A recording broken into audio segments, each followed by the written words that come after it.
Good morning, evening, everybody. Hope you're well. Thank you for joining me today. It's Richard Petrie, not Eric Bobrow. We're going to have an interesting session, actually. I'm going to do it slightly differently. We're going to talk about ideal clients. We're going to look at defining the ideal client. I'm going to take you through a bit of a process of defining a checklist, really. Defining who's ideal, who's not ideal. We're going to go through a whole lot of factors because I believe the more pinpoint that you can get with exactly who you're targeting, the easier it is for you to do marketing, right? And this is kind of one of the laws of, it's not one of the laws, but it's one of the key things to marketing is you've got to know who you're after. So my analogy is always, there's a lot of fish in the sea. A lot of these fish don't taste very good. If you just go out and try and catch anything, you'll probably catch nothing. But if you do catch something, it may not be what you want. Very similar to clients, right? And it's quite possible that at least 60% of the projects that people want to talk to you about, maybe at least 60, maybe more, maybe less, probably aren't worth catching, right? So as an architect, I want to be an architect who really, ideally, has the ability to catch the top 20%, however I define that. But it's going to be so much easier if I've defined what the top 20% is, right? And I think too many of you, almost all of you, are too vague, and you end up just getting anything, and you wonder why it doesn't taste great. And it's because most of the fish in the sea aren't great. So we need to define what type of fish we want to catch, and from once we know that, then we can bait the hook in the right way, and we can put our fishing rods in the right place. So we'll do an exercise today. Is there any questions you'd like to have answered around this topic, or concerns you have, or insights you have? Just drop it in there now.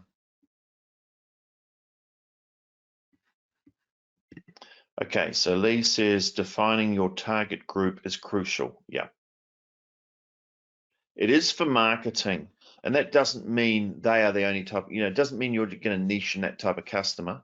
It just means your marketing message needs, in your marketing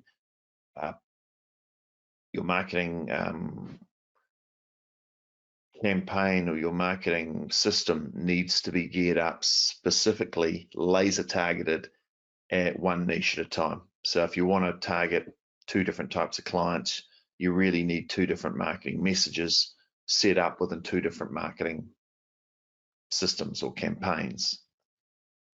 Francis says, God clients are decent people with taste and money. God clients. Okay, do you mean religious client? Good. Okay, sorry. No, good clients. Okay, good clients are decent people with taste and money, right? Okay, and they may be Christians. Amen, says Lee. Yeah, okay. Well, yeah, okay. So you've got, okay, but this is exactly the point. So this is good. I'm glad you've done this. So what you've said is good clients are decent people with taste and money. So you've come up with 3 different factors to define an ideal client, but let's go and have a look. Maybe there's a lot more. Maybe we can get a lot more defined than that. So here we go. Let me show you my screen. This is what I've prepared for you earlier. This is what I baked earlier. I'll hide some of the stuff. Right. So this is a workshop. This is not a me lecturing at you the whole time. This is one for you to actually sit there with a pen and piece of paper, or something to type on. Okay, so what I want you to do is I want you to, let's go through these different factors, and there may have, let's actually analyze the different factors I've got here first. Okay, so I said, okay, well, if we were to break it down and go into a bit more detail than just, they're good people and they got money, what sort of thing could we break it down to? So I thought, all right, well, ideal client has kind of an ideal project as well. I mean, we might have lovely people, but if they've got a rubbish project, then they're not really ideal. They're just nice people. Invite them around for a barbecue instead. So project type, what's the ideal project type? What's the ideal project value that this ideal client has? What sort of mindset do they have? Attitude, that's important. What sort of behavior are they going to have? Do you want them to display? And I'll go into these in a minute. This might be a place to start, actually, past clients. If we just review some past clients, and from our past clients, what were some of the factors that they had that made them an ideal client? And that might give us some clues. And then, is there any way, we'll have a discussion towards the end, is there any way we can indoctrinate someone who could be a good client, but then maybe not be a good client to be better behaved by good indoctrination? And then what are some ways that we can use to attract the ideal client? Once we know what they are, then how can we attract these people? So I've got project type, project value, mindset, behavior. Is there any other factors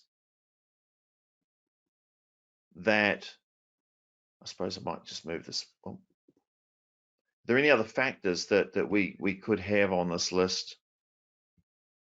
And I'm sure there are, that you think should be added. Oh, you guys, Brad said he wasn't seeing anything, but he's seeing it now. There you are. Okay, sorry. The brand protection, sensitivity. What does that mean?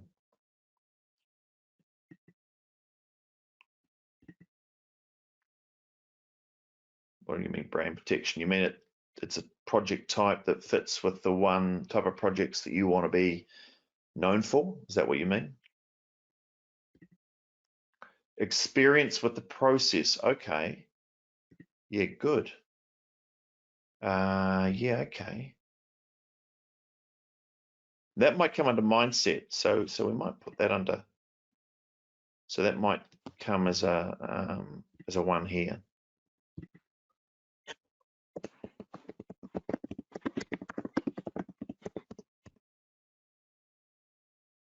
Okay, good. Maybe it's, but yeah, okay. Steve Nichols, that's enough. We would equate mindset with good taste, that they want something cool. Yeah, right. Okay. So we can add that in here. And so this is probably an interesting one. This mindset, when we get to that, will be interesting to see, because you might come up with some very good ones. I'd imagine that would be an interesting exercise. So anyway, let's start by I'm gonna give you 3 minutes to just with a pen and paper to go down and list for yourself who were the ideal clients and who were the not ideal clients, so that we can kind of get a sense for what is an ideal client. So just take, maybe I won't give you 3 minutes, maybe I'll give you 1 minute. So I'll be back in 60 seconds.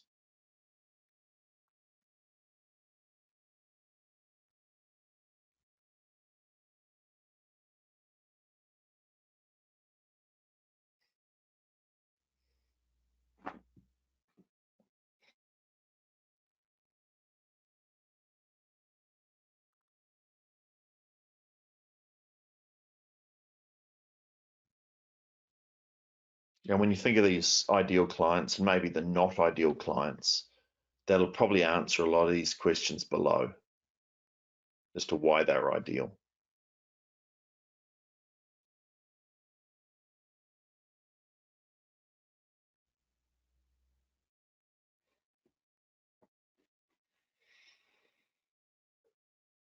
And put down specific people, not just, this type of client. It's Bob.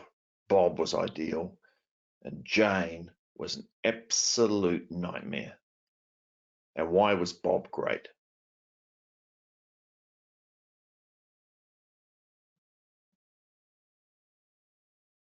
Okay, that's a minute. All right, so I'm going to give you plenty of time to go and do this, because I mean, this is an exercise for everyone. It's different, but okay. Is there anything you noticed, just before we go on to the next one, is there anything you noticed about your ideal clients compared to your worst clients? Anything interesting that just popped up for you?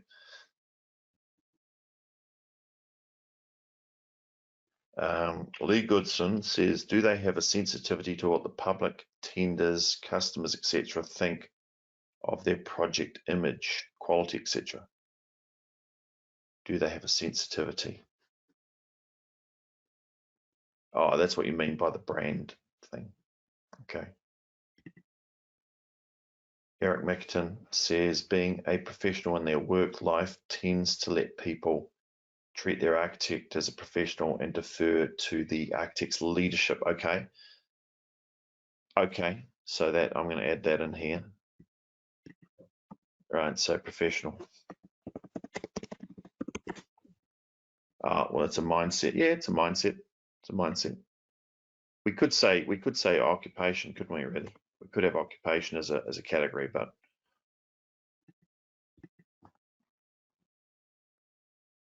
ideal client listens, his vision is open ideas. Okay, there's a lot of stuff coming through here. All right.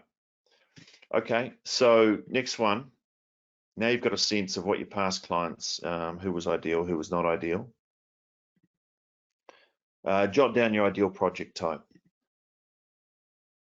Okay, so the ideal client has the ideal project, really, don't they? So what is the ideal project type, and what is a no project? You almost need a no list as well.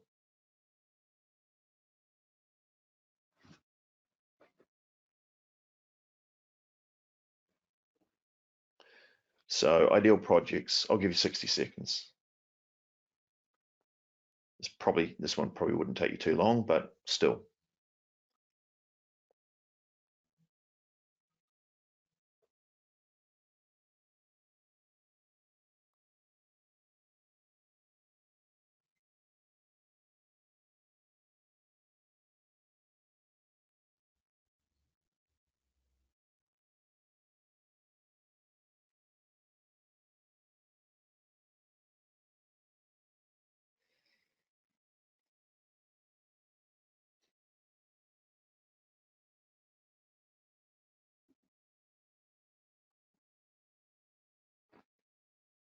Okay. Okay, so hopefully you've written down exactly your project type you like, and you need a not to do projects as well. Steve Nichols says the bad ones were assholes. Thank you. You see, Steve's a mountain man and he uses mountain language. Okay, right. But thank you for that color. I enjoy a little bit of color. Project type, right, you got that. Okay, project value. Stick down project value. What's your ideal project? Now, there's probably a minimum and a maximum. Ideal, we're talking ideal. We're talking ideal. There's probably a number you don't want to go under. There's probably a number you probably don't feel comfortable going over as well. What is the number you wouldn't feel comfortable going over? I mean, if someone came to you with $20 million project, would that be, I don't know, would you be comfortable with that? What about 50 million?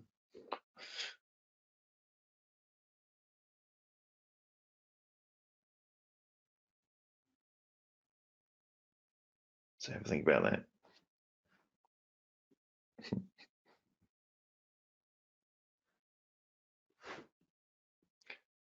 All right, I might just read some of these comments out because I find them quite entertaining. Especially if Steve Nichols is going to be using his mountain language with us.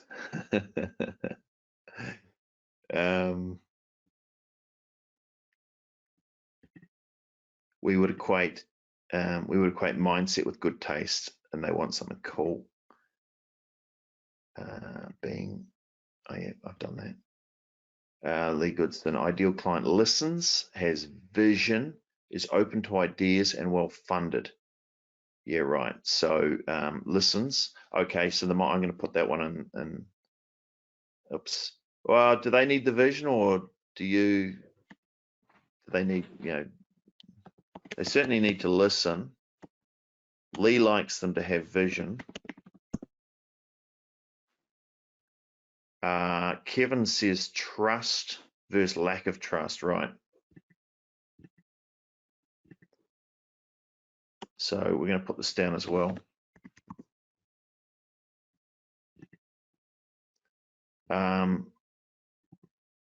Ideal, we're cooperative, communicative, and open to ideas, and they valued input.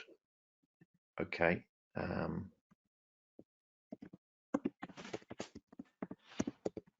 Communicative and open to ideas. Just put open. Yeah, good. Oh, Steve says probably no need to quote me. All right. Come on.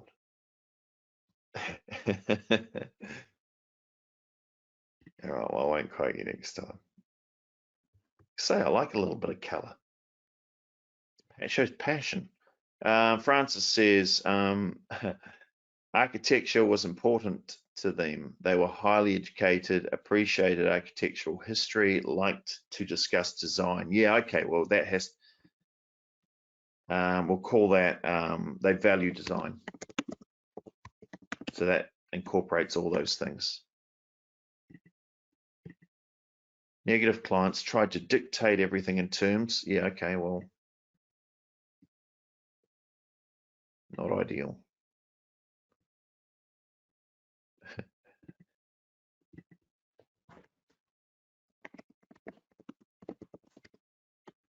Everybody else on this call would agree. Bad clients are assholes, don't worry. They just wish they'd said it first.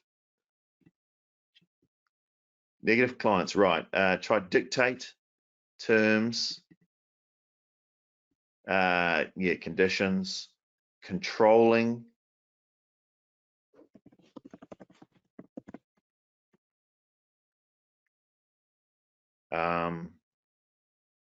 Positive clients, we dictated the terms and ask what they should do questions.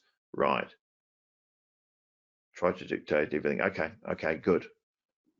Brad, better clients tended to be professionals who are used to delegating. Right. So I'd say they were comfortable letting us do what we're best at and trusting us in the process. Okay. I think we've got that type of stuff. Ideal projects is over 3 million.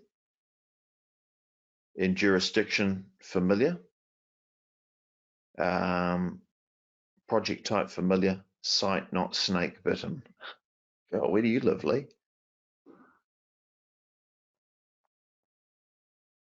Arizona or something? Montana. Oh dear, it'll tell us. Okay. Over 3 million. I won't put down the project numbers because everyone's a bit different, but these mindset ones, I think they're probably, many of them are going to be similar. Bad clients thought that they knew the process and weren't open to our input. Okay. So closed, minded, know it all. Okay. Not ideal. Oh man, we're going to build up a good list here. It's Eric Mickenden. People, he knows it's not ideals. People who want to keep it simple. Not ideal. People who want to keep it simple, that means they're not going to have a good budget. Right. And we'll be disagreeing about how long things take and how much they cost. This stifles creativity and fun. Okay. So Eric calls them the keep it simple crowd. Anyone that starts off with, see, this is how much I'm getting to know architects.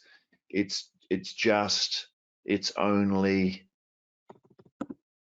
this, so therefore it won't cost a lot, will it? See, am I starting to get, okay, ideal value in the $6 to $10 million range. Oh, nice work if you can get it, Brad. Low would be 500 plus. Okay. There's an element of a good client, but they bring in a bad contractor thrown into the mix who wreaks havoc on the process and the project. All right, not ideal. The mindset is the bad contractor. So yeah, that's an interesting one. Where does that fit? Behavior. I'll stick it under behavior. Not ideal. Bad behavior. Bringing in bad contractor. Okay. Edmund Gontram. Always remember that name. Architect is merely a means to an end, just need a permit. Right, okay.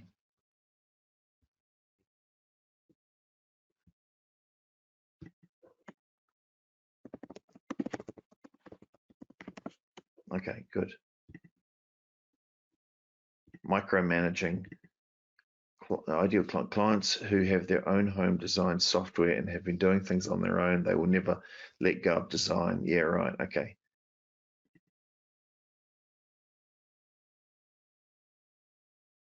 Oh, I see. Lee Goodson's in Florida. That's where he gets snake bitten land. What kind of wild country is America? There's no, there's no snakes in New Zealand. There's no coronavirus and there's no snakes. Now, actually, we've got about 20 people, but they're all under control. All right, okay, we've got values. Nightmare clients. Okay, you guys know your nightmare clients well. You see, you need to know your ideal clients as well as you've got know your nightmare.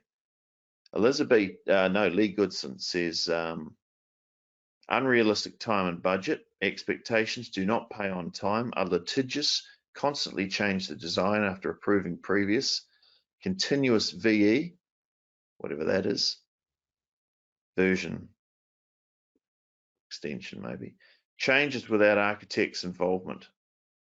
Yep. Okay.